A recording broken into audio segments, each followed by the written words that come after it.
होगी, वरना करनी भरनी होगी। आज हमारा धरना है, जीना है या मरना है। आज हमारा धरना है,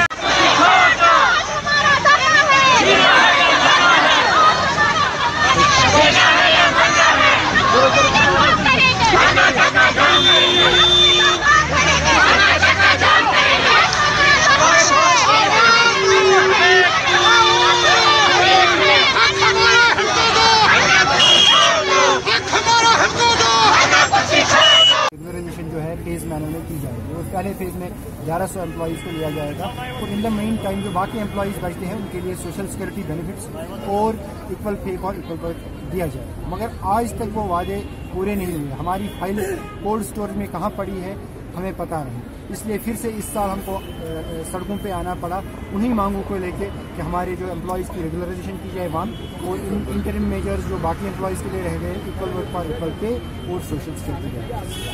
आपका नाम? Shah Musharif Kausar, vice president management JNK national coordination committee. आज का क्या प्रोग्राम है आपका? आज का जो प्रोटेस्ट का प्रोग्राम है यही है हमारा प्रताप पार्क में है जो कश्मीर रीजन के लिए है और प्रेस लिंक जम्मू में जम्मू रीजन के लिए।